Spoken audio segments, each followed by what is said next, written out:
I grew up in Compton, California, man, in South Central L.A., so the resume's cool, but I was homeless for 6 months of my life when I was 18 years old. I saw 2 deaths before I was 10. Actually, 3 deaths. The deaths of the marriage of my mom and dad. We owned a gas station, 8-unit apartment building, our own home. We'd done really well, but they lost it all because my dad was financially illiterate. And Ambassador Young, our mentor, would say that men and women fail for 3 reasons: arrogance, pride, and greed. Right. My dad wasn't greedy, but he was arrogant, and he was full of pride. And he wouldn't admit that my mother, who was financially illiterate, that he needed her help. So he'd make $1 and spend $1.50.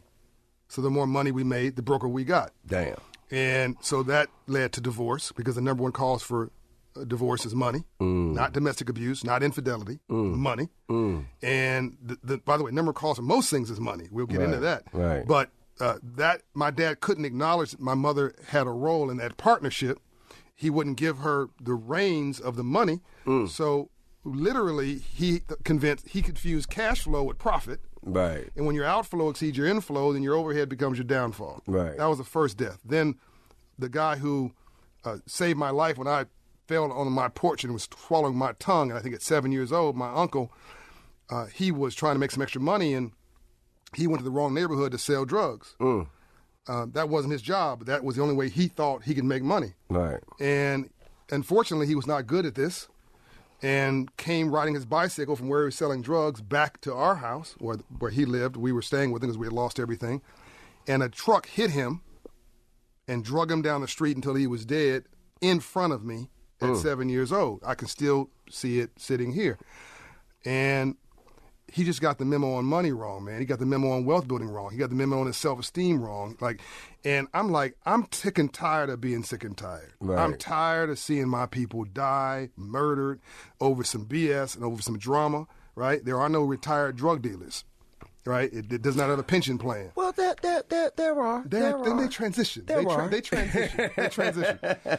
By the way, they're not dumb. They're brilliant. They understand import, export, finance, marketing, wholesale, retail, customer service, security, territory, logistics. Sure. Just with the wrong business plan. We speak about this all the time, candidly. Yeah, and then the third thing was this thug who lived next to me named Tweet. My best friend George was brilliant and had high A grades. I had C grades, but George didn't know who he was. Unlike you and me, he was not comfortable in his own skin.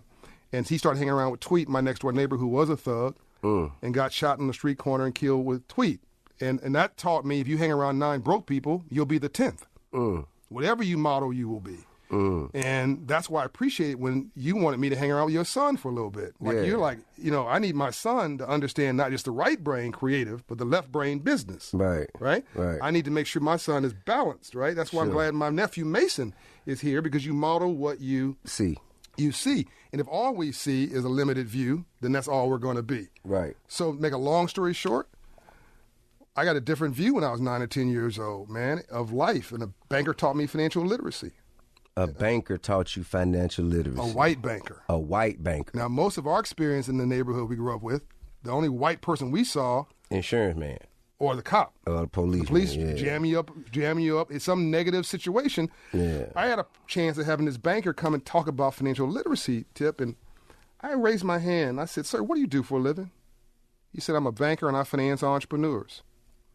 I said, "Sir, I don't know what an entrepreneur is, but if it's legal and you finance them, you with the suit and the tie and the nice car on the outside, and you got a nice business card, and I know what you're doing is legal. Right. If you're financing them, I want to be that."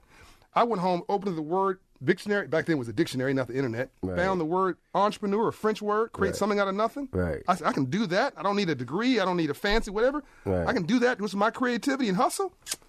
That was it. And that's who I am literally today. I said, well, if I can set myself free, and if freedom today is self-determination, you've self-determined yourself, I've self-determined myself, okay, then maybe we can set our whole community free.